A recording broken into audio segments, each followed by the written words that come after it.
Welcome back after the break. आप देख रहे हैं बारान रहमत। यकीनन नए मेहमानों ने हमें इस वक्त प्रोग्राम में ज्वाइन किया है।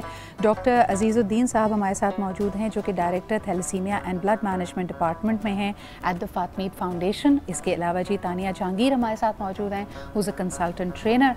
और यकीनन आज का दिन यौम अली है, तो हज़रत अली के हवाले से मुख्तलिफ़ पहलुओं पर हम बात कर रहे हैं। शुरुआत करना चाहेंगे करेज और ब्रेवरी के हवाले से, यानी शुजात और बहादुरी का अमर, जो कि उनकी सीरत का और उनकी ज़िंदगी पे जब हम नज़र डालते हैं उसका एक ख़ासा है। आज जब मुसलमानों को, जब हमारे इर्द गिर्द बहुत सारे मसाइल हैं, चैलेंजेस मौजूद हैं, तो यकीनन इस करेज की शदीद ज़रूरत है। तानी इसी से आगाज़ करना चाहूँगी। आम ज़िंदगी के हालात, अब तो वो वाला हमें अपोजिशन नहीं है। लोग कहते हैं कि जी जंग का अंदाज़ बदल गया है, 5G वॉर है, यलगार बड़ी मुख्तलिफ़ तरह की है। आप समझती हैं कि आज का मुसलमान उस तरह साबित कदम है अपनी शरीयत पे, अपने ईमान पे, अपनी नमाज और कुरान पे, जो कि हज़रत अली का हमारे लिए एक विरसा है, जिनको उनकी तालीम है हमारे लिए? अस्सलाम वालेकुम सदरा, थैंक यू। आई बिलीव आजकल का जो मुसलमान है उसका ईमान उसके ख़ुद की ज़ात से ज़्यादा दूसरे शख्स पे डिपेंडेंट है कि वो शख्स क्या कहेगा, या वो शख्स मेरे लिए कितना नुकसानदेह हो सकता है, या वो शख्स मेरे, अगर मैं अपने असूलों पे, अपनी शरीयत पे डटा रहा तो मुझे क्या क्या नुकसानात हो सकते हैं और मुझे क्या क्या फेस करना पड़ेगा। तो ऑटोमेटिकली उसके अपने अंदर का ईमान उतना ज़्यादा एविडेंट नहीं है जितना उसकी बाहर की दुनिया उसके ऊपर इम्पैक्ट कर रही है, जितनी बाहर की दुनिया उसको असरअंदाज कर रही है। और यही वजह है कि हम लोग मुसलमान इतने पावरफुल होने के बावजूद भी हम अदर सुपर पावर्स के सामने अपने आप को शैडो देखें। पहले हमारे सामने जितनी ग़ज़वात का जिक्र है, हमने इस दफ़ा फ़तेह मक्का का जिक्र किया, जब अल्हम्दुलिल्लाह मुसलमानों का 10,000 का लश्कर मक्का की फ़तह के लिए पहुंचा। लेकिन उससे पहले जो शुरुआत थी, यानी ग़ज़वा बदर की तरफ अगर हम तानिया देखते हैं तो 313 का लश्कर और सामने 1000 कुफ़ार का लश्कर। लेकिन अददी हमारी जो कमी थी वो हौसलों से और ईमान से पुर होती है, और फिर यकीनन दस्ते गैब से अल्लाह ताला ने भी हमारी मदद फरमाई। लेकिन आज हम देखते हैं कि मुसलमानों के पास अददी अक्सरियत भी है, हमारे पास वसाइल भी हैं, हमारे पास जहन भी है, शुजात भी है, लेकिन इसके बावजूद हम अपने आप को मुंतशिर पाते हैं। तो कहीं ना कहीं हमें इस कोताही को पूरा करना है, और यकीनन हज़रत अली का पैगाम जो कि खलीफातुल चहारुम यानी हमारे हैं, उसके हवाले से भी हमें यही पैगाम मिलता है।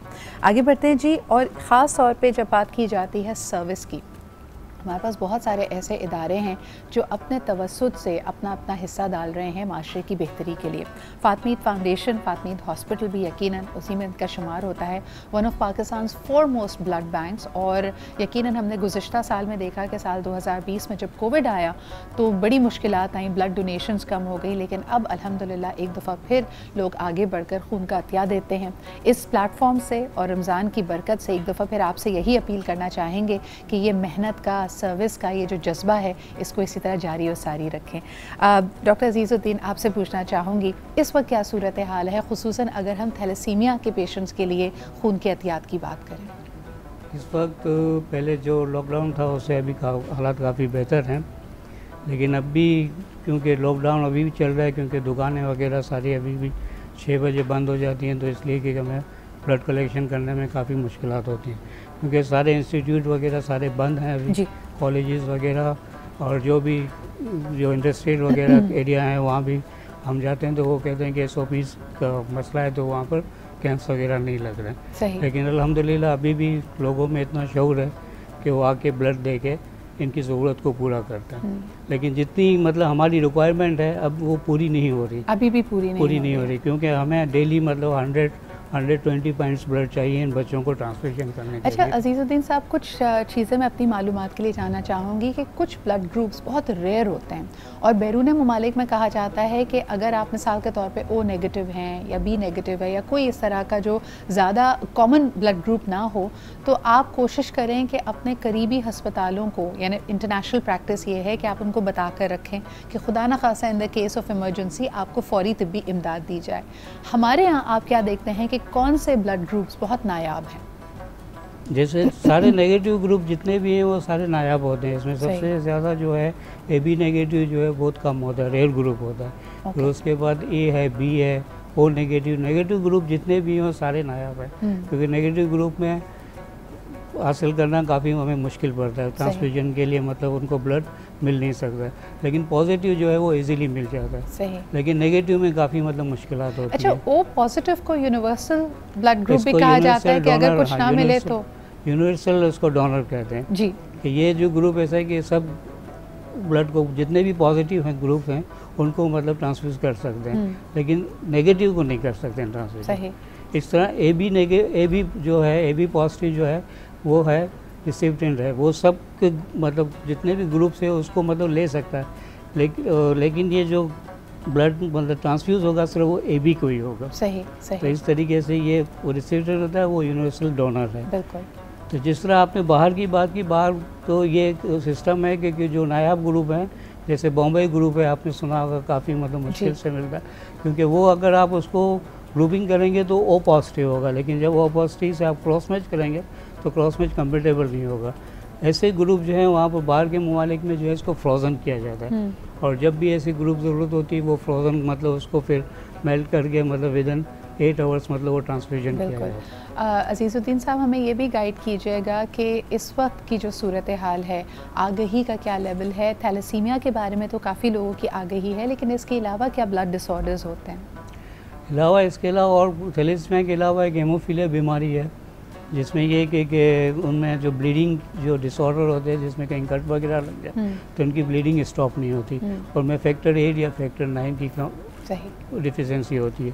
इसके अलावा एप्लास्टिक एनीमिया है, प्लेटलेट वो डिफेक्ट हैं, फंक्शन डिफेक्टिव पेशेंट्स हैं, ब्लड कैंसर के पेशेंट्स हैं, ये तमाम पेशेंट्स मतलब ये हैं। बिल्कुल। बाकी थैलेसीमिया के लिए तो मैं ये कहूँगा कि थैलेसीमिया जो है रोज़ बरोज़ बढ़ती जा रही है, बिल्कुल, क्योंकि सालाना हमारे पास है तकरीबन 4 से 5 हज़ार बच्चे जो हैं पैदा हो रहे हैं मतलब। तो इसको कंट्रोल करने के लिए हमें ज़रूरी है कि हम प्रिवेंशन पर ज़्यादा जोर दें।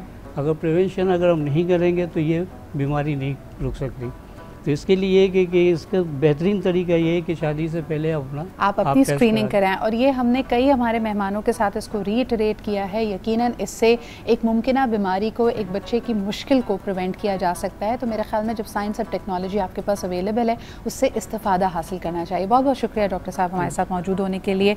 तानिया, आपसे पूछना चाहूँगी कि इस वक्त बिकॉज़ आपका काम कंसल्टिंग से रिलेटेड है, आप प्रोफेशनली भी लोगों की मुश्किलें सुन रहे हो और आज मुश्किल कुशा का जिक्र भी है, तो मुझे बताएं कि आने वाले वक्तों में क्या देखती हो? रमज़ान में हमें एक ढारस मिलती है, हम अल्लाह से लौ लगाते हैं, 21वीं शब गुजरी है, अल्लाह की बारगाह में हाजिर भी हुए हैं, दुआएं लोगों ने गिड़गिड़ा कर रोज़गार के हवाले से मांगी। लेकिन कल मेरा इत्तेफाक हुआ इवनिंग में बाहर निकलने का, जो हू का आलम था, और जाहिर सी बात है हमने थोड़ी सख्ती इस वक्त की हुई है कि 6 बजे के बाद तमाम बाज़ार बंद हो जाते हैं कराची में और मुख्तलिफ़ शहरों में, तो आपको एहसास होता है अपनी बेबसी का, आपको एहसास होता है कि अल्लाह रब्बुल इज़्ज़त अगर चाहे तो आनन फ़ानन किस तरह हमारी ज़िंदगियों को तब्दील कर सकता है, और हमें हर वक्त अल्लाह से लौ लगानी है।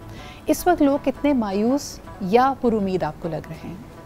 मुझे लगता है सिद्रा, जितना हम सब ने विटनेस किया है इन पास्ट 1 ईयर, 1-1.5 साल से, हम सब अपने घरों में, अपने प्रोफेशनल सेटिंग्स में, रिश्तेदारों में, फ्रेंड्स में, तो यहाँ पे ना लोग जो ऑलरेडी उनके पास है उस पर भी ना शुक्रिया है, जो नहीं है उस पर भी ना शुक्रिया है। लोग बेहतरीन की ख्वाहिश कर रहे हैं, बट जो उनके पास अभी है उसका शुक्र अदा नहीं कर रहे, जो कि एक बहुत रीज़न बनता है किसी भी चीज़ की डीमोटिवेशन का, किसी भी नाउमीदी का, कि आपके पास जो एटलीस्ट आज है नौकरी, उस पर शुक्र अदा करो। ये मत सोचो कि 1 साल में, 1.5 साल में मेरा इंक्रीमेंट नहीं हुआ या मुझे तरक्की नहीं मिली, और लोग उस जगह पे एक डिमोटिवेशन अपने गिर्द भी क्रिएट करते हैं, अपने साथ जुड़े हुए लोगों में भी क्रिएट करते हैं। तो वो ये सारे मिल के, हम तुम मिल के ही इस पूरे माशरे को इतना हम मुश्किल बनाते जा रहे हैं। बेशक ये एक आफत ऐसी है, ये एक बीमारी ऐसी है जो अल्लाह ताला की तरफ से आई है, लेकिन मेरे हिसाब से इंसान का ईमान यहाँ पे और ज़्यादा मजबूती की तरफ जाना चाहिए। और यहाँ क्योंकि हम यौम अली के मुनासबत से बात करें, एक वाक़या, एक रिवायत मेरे जहन में आ रही है कि जिस तरह के हम जानते हैं कि 19वीं रमज़ान को फ़जर के वक्त हज़रत अली पे कातलाना हमला हुआ, लेकिन 18 तारीख को जब आप रोज़ा इफ्तार कर रहे थे तो कहा जाता है आपके सामने रोटी और नमक रखा गया। आप दिन भर मसरूफ़ रहते थे खल्क़े खुदा की और तमाम जो इंतज़ामी उमूर हैं, लोगों के मसाइल को हल करने में। जब आपके सामने ये 2 अशिया रखी गई तो आपने कहा कि इनमें से एक को हटा दो, और लोगों ने कहा पूरा दिन रोज़े की हालत से थे, इतनी आप मेहनत करते हैं, वाई नॉट, पूछा ये गया। तो उन्होंने जवाब ये दिया कि हुजूर अकरम सल्लल्लाहु अलैहि वसल्लम को ज़िंदगी में कभी मैंने 2 खाने कहते हैं रोटी और नमक रखा था, लेकिन 2 खाने एक वक्त अपने सामने तनावुल करते हुए नहीं देखा था। यानी सादगी का ये हाल था खलीफा वक्त का। तो यकीनन इससे हमें सबक मिलता है कि जो मुश्किलें हम जिनको मुश्किलें गर्दान रहे हैं वो कुछ भी नहीं है। यकीनन प्रोग्राम में इस तरह की मज़ीद हम वाक़यात का जिक्र करते रहेंगे। उलमा इकराम भी हमारे साथ होंगे जो बयान करेंगे हज़रत अली की ज़िंदगी के हवाले से, उनके मुख्तलिफ़ ज़िंदगी के पहलुओं को उजागर करेंगे। लेकिन अब गौहर भाई हमारे साथ मौजूद हैं, इंतज़ार हम इनका कर रहे थे, नमाज ज़ोहर आप अदा कर रहे थे, लेकिन अब आपसे रिक्वेस्ट करना चाहेंगे एक मनकबत की जो आपकी मर्ज़ी की हो। अगर मुझसे फरमाइश कहेंगे तो आपको पता है मेरी फरमाइश क्या होगी आपसे। एक मंज़र बन जाता है, रूह परवर ये अल्फाज हैं, ये कलाम है। बहुत शुक्रिया गौहर भाई यहाँ मौजूद होने के लिए। सलमा की तरफ बढ़ते हैं, देखते हैं वहाँ क्या सिचुएशन है। जी सलमा जी, आपकी रेसिपीज़ को एक नज़र डालते हैं कि व्हाट इज़ हैपनिंग देयर। आज आप क्या बना रही हैं? बस चाउमीन के लिए चिकन बिल्कुल रेडी हो गया है। अभी हम वेजिटेबल्स डालेंगे और बर्गर्स निकाल के और कट करके रख लिए हैं।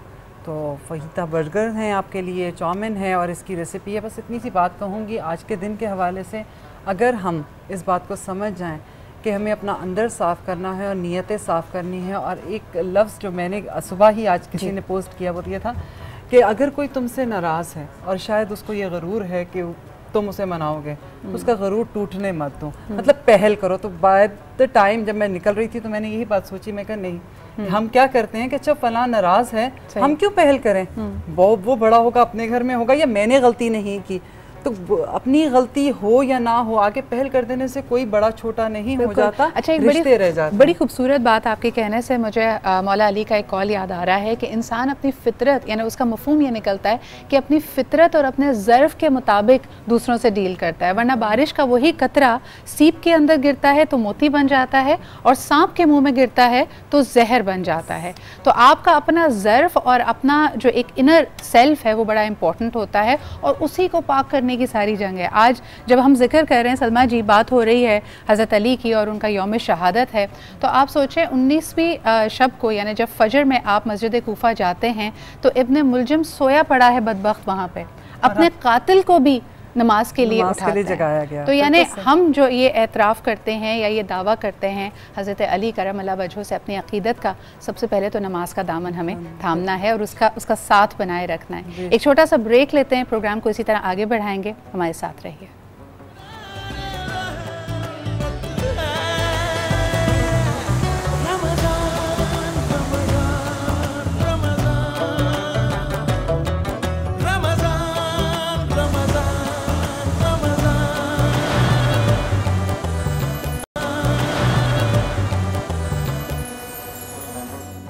Welcome back after the break. आप देख रहे हैं बारान रहमत। इस सेगमेंट का आगाज़ मौला अली के कॉल से करना चाहेंगे कि इंसान के आंसू उस वक्त मुक़द्दस हो जाते हैं वो जब किसी और का दुख और तकलीफ़ महसूस करके निकलें। ये हमारा जो महीना है इसमें यकीनन हम अपनी तकालीफ़ का ज़िक्र अल्लाह ताला के बारगाह में करते हैं, उसकी मदद तलब करते हैं। वैसे तो पूरा साल ही करते हैं, लेकिन ख़ुसूसन जब दुआओं का, इबादतों का सिलसिला होता है, ज़ौक़ और शौक़ पैदा होता है, तो हम अपनी तकलीफ़ का एहसास करते हैं। लेकिन साथ ही साथ जो हम पे रोज़े फ़र्ज़ किए गए हैं उसमें एक बहुत अहम उनसर ये भी है कि हम दूसरों की तकलीफ़, उनकी परेशानियों को महसूस करें। एक भूखा जिसके पास वसाइल ना हो, जब वो भूख और प्यास की शिद्दत को बर्दाश्त करता है तो उस पर क्या गुजरती है, ये सबक हमें ये रमज़ान का महीना देता है। और यकीनन वैसे तो इंसान अपनी तकलीफ़ पे तो रो ही पड़ता है, लेकिन जब दूसरे का एहसास करके उसकी आंख से आंसू निकलें तो वो अलग ही दर्जा रखते हैं। तानिया क्या कहेंगी? हमें इस बात पे बड़ा फ़ख्र है कि पाकिस्तान एक फ़िलांथ्रोपिक नेशन है। जितने भी इदारे हैं, चाहे फ़ातमीत की बात की जाए, मुख्तलिफ़ समाजी इशूज़ के लिए काम करने वाले इदारे हैं, उसके लिए लोग बढ़ चढ़ कर आगे आते हैं। और इतनी परेशानियों के बावजूद भी, और एक हम प्रॉपर्ली एक वेलफेयर स्टेट तो नहीं, हमारे पास वो सेफ्टी नेट नहीं है, लेकिन लोगों ने एक दूसरे का साथ नहीं छोड़ा। ये बात आपको पुरुमीद करती है? बिल्कुल। इतनी अभी हम थोड़ी देर पहले जो बात कर रहे थे कि लोगों में इतनी ज़्यादा बेयकीनी सी है, एक नी मोटिवेशन सी है, लेकिन उसके साथ साथ ही आप अभी आपका कोई इत्तेफाक रहा हो अफ्तारी के आसपास गुजरने का रोड से, तो जब आप अपनी रोड्स के साइड पे वही दस्तरखान और वही चहल पहल देखते हैं, इस सारी अनसर्टनिटी के साथ लोगों का एटलीस्ट ये एक मौका जो आज भी लोगों में जज्बा कराची में तो माशाल्लाह लोग बहुत दिल ज़्यादा है। बर्दाश्ता हो जाते हैं ना, यानी कभी कभार हम मदद इस नीयत से कर रहे होते हैं या इज़्ज़त किसी को इस नीयत से दे रहे होते हैं कि हमें इसका बदल मिलेगा, यानी हमने किसी के साथ भलाई की तो वो भी हमारे साथ भलाई करेगा। लेकिन जिस तरह के एक कॉल भी है हज़रत अली का कि जिसके साथ तुम भलाई करो उसके शर से पनाह मांगो, तो यानी ये नीयत रखना कि मैंने किसी की मदद की है तो वो बदले में मेरे साथ अच्छाई करेगा, ये मुझे लगता है आज सबसे ज़्यादा टेस्ट हो रहा है। नीयत रखनी चाहिए लेकिन इंसान से नहीं, एक्सपेक्टेशन ना रखें, अल्लाह से। हाँ, आप किसी की आज मदद कर रहे हैं, आप बिल्कुल एक्सपेक्टेशन रखें, नीयत रखें, इसी नीयत से करें कि आपके साथ बेहतर होगा, लेकिन वो कोई इंसान नहीं करेगा, वो अल्लाह करेगा, वो अल्लाह ताला आपके लिए आपके रास्ते आसान करेगा।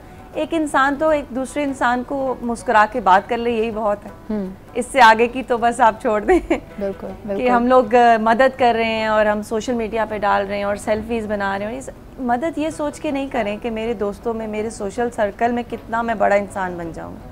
आप बड़े अपने इखलाक से बनते हैं, बेशक, आप बड़े अपनी सोशल मीडिया की प्रोफाइल से नहीं बनते। तो इस पे थोड़ा सा हम लोगों को, हमारी नई नस्ल को अजीब होता है ना तानिया कि अगर जिस तरह आजकल हम अपने टिकटॉक, इंस्टाग्राम, फेसबुक इनके फॉलोअर्स का जिक्र करते हैं, कोई ऐसी ऐप या सोशल मीडिया होता जो हमारे ज़र्फ़ को नंबर देता, यानी हमें ये पता चलता है कि एक शख्स कितना आला ज़र्फ़ है, वो अगर किसी की मदद करता है तो उसके दिल में उसकी नीयत क्या हो रही होती है। लेकिन अगेन मौला अली ने बड़ा एक ख़ूबसूरत फार्मूला हमें दिया है किसी के ज़र्फ़ को आज़माने या पहचानने का।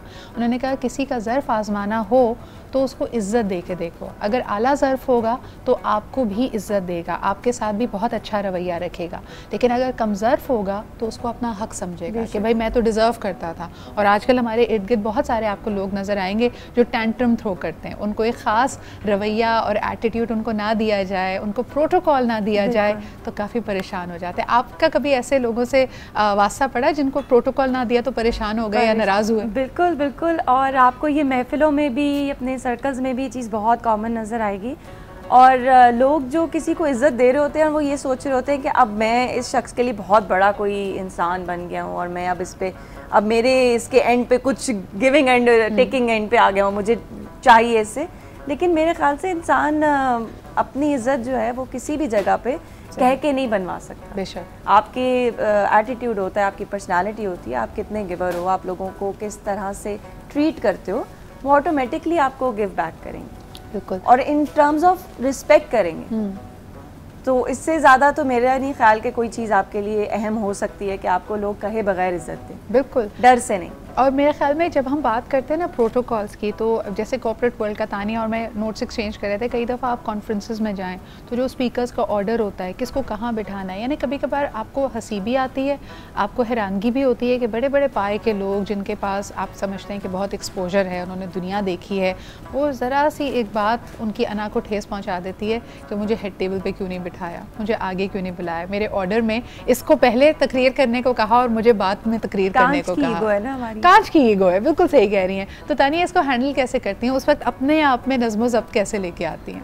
मुझे लगता है ये चीज़ मैंने बहुत ज़्यादा शदीद सीखी है, क्योंकि जब हम लोग कॉर्पोरेट में जाते हैं तो एक थोड़ा सा प्लास्टिक नज़र आता है आपको अपने गिर्द, तो उस प्लास्टिक के साथ हमें जीना भी है। ऐसा भी नहीं कि हम दुनिया से कट के ज़िंदगी गुजारेंगे, we are part of it. तो एक सबसे बेहतरीन चीज़ ये होती है कि आप अपना काम बेहतरीन करते रहें, लोगों को उनका काम करने दें। हाँ, बिल्कुल उनके लिए उनकी रास्ते आसान हो, आप अपने रास्ते पे सीधा सीधा चलते रहें, आपकी मुश्किलें खुद ही आसान हो जाएं। एब्सोल्युटली, वही बात जो तानिया ने पहले भी की कि तवक्को या एक्सपेक्टेशंस अल्लाह की ज़ात से रखें, कोई नेकी करें तो इस नीयत से नहीं कि खल्क़े खुदा या कोई इंसान आपको कोई बदला दे सकता है।